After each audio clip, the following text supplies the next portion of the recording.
اگلا سوال بہت ہی زیادہ انٹرسٹنگ ہے، وہ یہ ہے کہ وہ کہتے ہیں جی آپ نے اپنی کلاس کے دوران کہا کہ نبی اکرم صلی اللہ علیہ وسلم پر صلوات بھیجنے سے کیا مراد ہے، اس کے لیے پچھلا کورس کیجئے، پچھلا کورس میں نے کیا ہے، تو صلوات کا مطلب آپ ایک مرتبہ ریوائنڈ کر دیں۔ چلیں ریوائنڈ میں آپ کے سامنے کر دیتا ہوں۔ نبی اکرم صلی اللہ علیہ وسلم پر صلوات، جب آقا نامدار صلی اللہ علیہ وسلم کا نام آپ کے سامنے لیا جائے تو آپ نے صلوات صرف لفظوں سے صلی اللہ علیہ وسلم نہیں کہنا،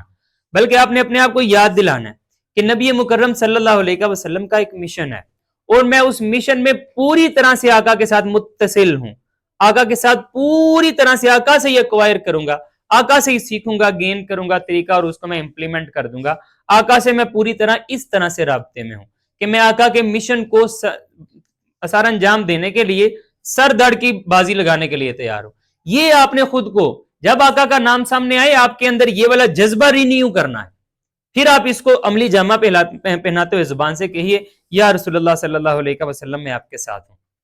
آقا نامدار صلی اللہ علیہ وسلم پر صلوات کی جو حقیقت ہے وہ یہ ہے، باقی اس کی اگر رسم یا اس کی ظاہری کیفیت کو آپ صلی اللہ علیہ وسلم کہہ دیں ٹھیک ہے، لیکن جب آپ کہہ رہے ہیں تو اس کے پیچھے یہ حقیقت مضمر لازمی ہے کہ ہو، ورنہ تو وہ خالی ریپر ہوگا، اس کے اندر کوئی حقیقت نہیں ہوگی، آپ کی زندگیاں پھر بدلیں گے نہیں اس درود کے ساتھ۔